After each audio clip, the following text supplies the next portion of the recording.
छोड़ के चला गए, ठीक है। ना ही तो हमारे पास कोई मोर्चा है जहाँ पर हम छुपे, कुछ नहीं है।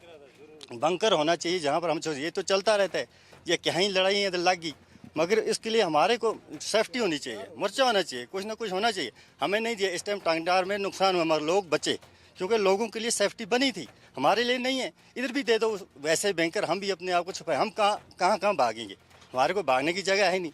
मैंने इस टाइम में भी क्योंकि पूरा रिहायशी इलाका, यहाँ पे बच्चे भी हैं, बूढ़े भी, बुजुर्ग भी हैं, सभी लोग। बिल्कुल, बच्चे हैं, बुजुर्ग हैं, बुजुर्गों को कहाँ लेके जाएंगे, कोई बीमार है घर में, वो उसको कहाँ लेके जाएंगे।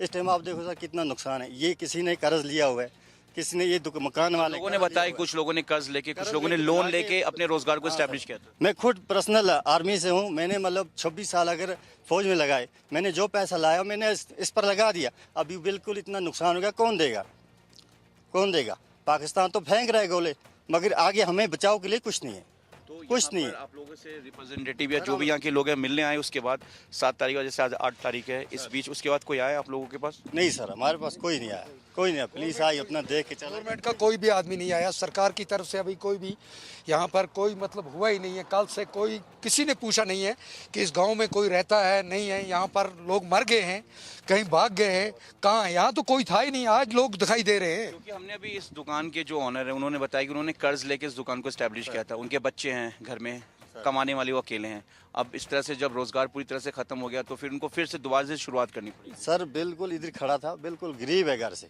इसने मतलब लोन लिया इसको, मतलब दुकान बनाने को, फिर किराया भी देता है। फिर वो बंदा अभी क्या करेगा, उसको फिर स्टेप उठाना है अपना, फिर लोन निकालना है। लोन तो पहला है दिया हुआ, कौन दूसरा देगा जो इस दुकान को मरम्मत करेगा। इसलिए हम अपील करते हैं गवर्नमेंट से, पहले सबसे पहले इन गरीबों को देखा जाए, उसके बाद हमारा कोई सेफ्टी के लिए जगह बनानी चाहिए, हमारे को मोर्चा देना चाहिए, ट्रंच बनने चाहिए, तब हम सेफ से। नहीं तो और हमारी कोई जगह नहीं। रात को मतलब आधी रात को हम निकल गए घरों से, कहाँ जाएं, किस जगह जाकर बैठे। ये प्रॉब्लम है हमारे को, बहुत प्रॉब्लम है। चौकी बल के ये तमाम वो लोग हैं जिन्होंने अपने दोस्तों से कर्ज लेकर या बैंक से लोन लेकर या फिर किसी तरीके से अपने सरकारी नौकरी की, जैसे कि एक्स आर्मी मैन है हमारे साथ इस वक्त, इन्होंने अपनी नौकरी की पूरी जमा पूंजी जो है अपने मकान में, इस मकान में लगा दी, जो मैं एक बार दिखाना चाहूँगा। और पाकिस्तान की तरफ से जिस तरीके से ये पूरा जो सीज फायर हुआ, इसमें रिहायशी इलाकों को सबसे ज़्यादा खासा असर पड़ा है।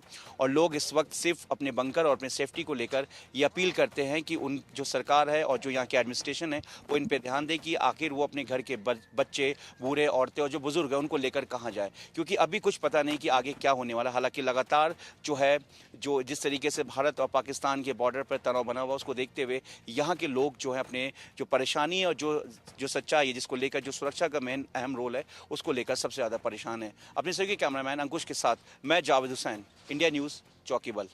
इस वक्त मैं चौकी बल में मौजूद हूँ। जिस तरीके से पाकिस्तान ने सीज फायर कर रिहायशी इलाकों को अपना निशाना बनाया है, उससे लोगों में काफ़ी नाराज़गी है और लोग परेशान भी कि वो अपने बुज़ुर्ग, अपने माँ बाप या अपने बुज़ुर्ग घर के लोगों को कैसे यहाँ से लेकर हटाएं। इस वक्त हमारे साथ बीजेपी के सीनियर लीडर इदरीस साहब हैं, जो इस वक्त यहाँ पर लोगों से मिलने पहुँचे हैं, हालात का जायज़ा लेने पहुँचे हैं। हम उनसे बात करते हैं। इदरीस साहब, जिस तरीके से भारत की तरफ से ऑपरेशन सिंदूर को एग्जीक्यूट किया गया, जो पहलगाम में जिस तरीके से आतंकी हमले हुए थे जिसमें बेकसूर 26 लोग मारे गए, उसके बाद पाकिस्तान ने अपना नकारापन दिखाते हुए सीज फायर को अंजाम दिया, जो कि उल्लंघन है, और ख़ासतौर से रिहायशी इलाकों को टारगेट किया। आप यहाँ पर पहुँचे, आपने क्या देखा, लोगों ने आपसे क्या कहा और क्या अपील कर रहे हैं?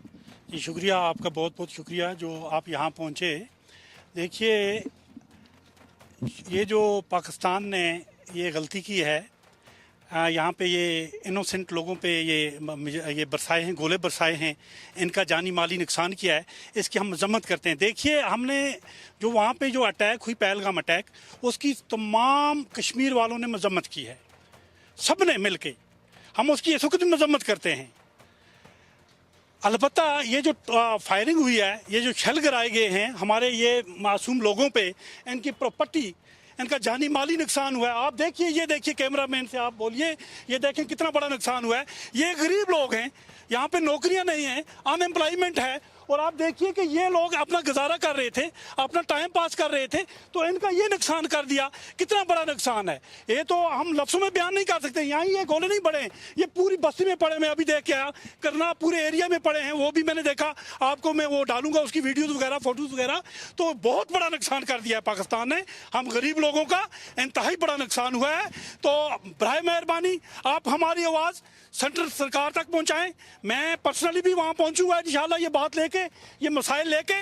लेकिन आपके माध्यम से मैं सेंट्रल सरकार को और स्टेट सरकार को और यहाँ की जो एडमिनिस्ट्रेशन है, डिस्ट्रिक्ट एडमिनिस्ट्रेशन, इनको कहता हूँ कि फौरी तौर पे इमीडिएट रिलीफ कंपनसेशन इन लोगों को दिया जाए। और सबसे बड़ी बात यह है कि इन लोगों को इंडिविजुअल बैंकर होना चाहिए। कम्युनिटी बैंकर की बात आप छोड़िए, इंडिविजुअल बैंकर होना चाहिए। ये लोग जाएंगे कहाँ? ये देखें, ये छल पड़े, ये छल पड़े, वो छल पड़े। ये लोग अपनी जान कैसे बचाएंगे? मैं इनका नुमाइंदा हूँ, मैंने इलेक्शन लड़ा है, इन लोगों ने मुझे वोट दिया है।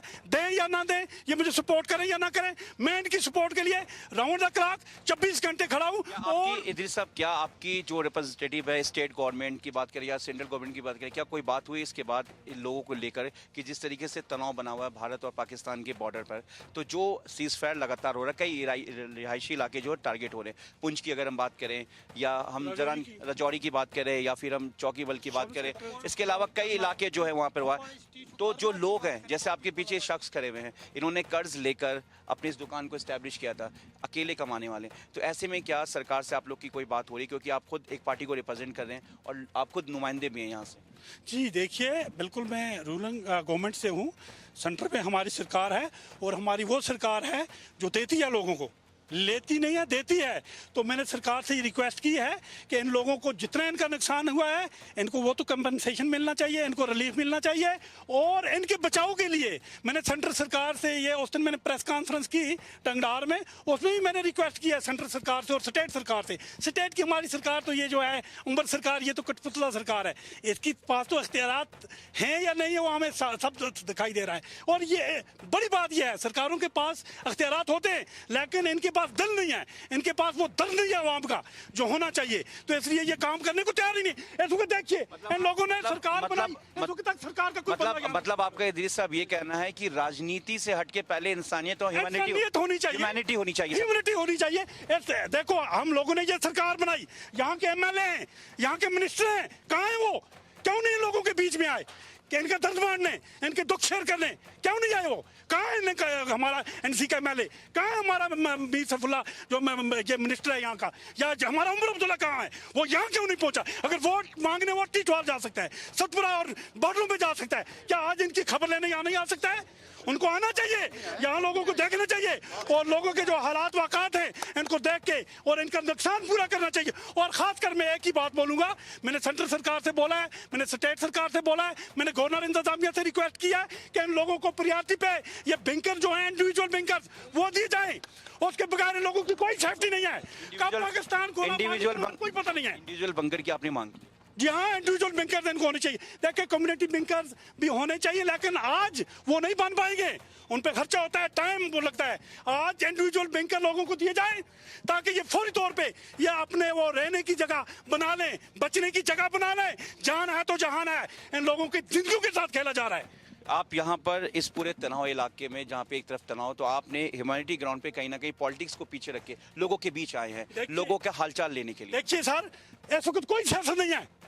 हम वही मैं कहना चाह रहा हूँ कि आप इंसानियत को आगे रख के, ह्यूमैनिटी को आगे रख के आप यहाँ पे आए लोगों के बीच। बिल्कुल, मैं इंसानियत को मदद रखते हुए इनका दर्द लेके, इनकी हमदर्दी बांटने, इनके दुख बांटने मैं यहाँ पहुँचूंगा। कोई सियासत नहीं है, कोई इलेक्शन नहीं है, कुछ नहीं है। सिर्फ मैं आपकी हमदर्दी के लिए यहाँ पहुंचा हूँ, आपका दर्द शेयर करने यहाँ आया हूँ। आपकी जो मुश्किल कशाई है, जो हाजत रुआई है, जो आपकी प्रॉब्लम्स है, उनके हल के लिए सरकार को आवाज दे रहा हूँ कि सेंट्रल सरकार। ये हमारे साथ इदरीस साहब जो कि बीजेपी के सीनियर लीडर और यहाँ पे चौकी बल पे यहाँ पे पहुंचे और लोगों के बीच बात की, जिस तरह से लोग इस नुकसान के बाद परेशान है, क्योंकि ये लोगों का कहना है कि साल 2020 में भी यहाँ पर सीज फायर हुआ था पाकिस्तान की तरफ से और एक बार फिर 7 मई को जिस तरीके से यहाँ पर 4:20 के आखिरी जो यहाँ पर इस जगह पर सीज़ फायर हुआ था, ऐसे 8 जो सीज़ फायर यहाँ पर हुए हैं और पाकिस्तान ने अपना पूरा नकारापन और जिस तरीके से जो हिंदुस्तान के रिहायशी इलाकों को उन्होंने टारगेट किया है, वो साफ देखने को ऐसा लग सकता है कि लोग कितने परेशान हैं। लोग अपने घरों को लेकर, अपने बुजुर्गों, अपने परिवार को लेकर परेशान है कि अगर पाकिस्तान इस तरीके से दोबारा सीज़ फायर करता है तो लोगों को कहीं ना कहीं बहुत बड़ा नुकसान होगा, क्योंकि लोगों का कहना है कि अगर हम अपने घर को छोड़कर जाएं तो कहां जाएं। अपने सहयोगी कैमरामैन अंकुश के साथ मैं Javed Hussain, India news, Chowkibal.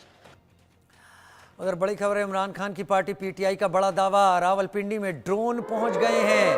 PTI ने इमरान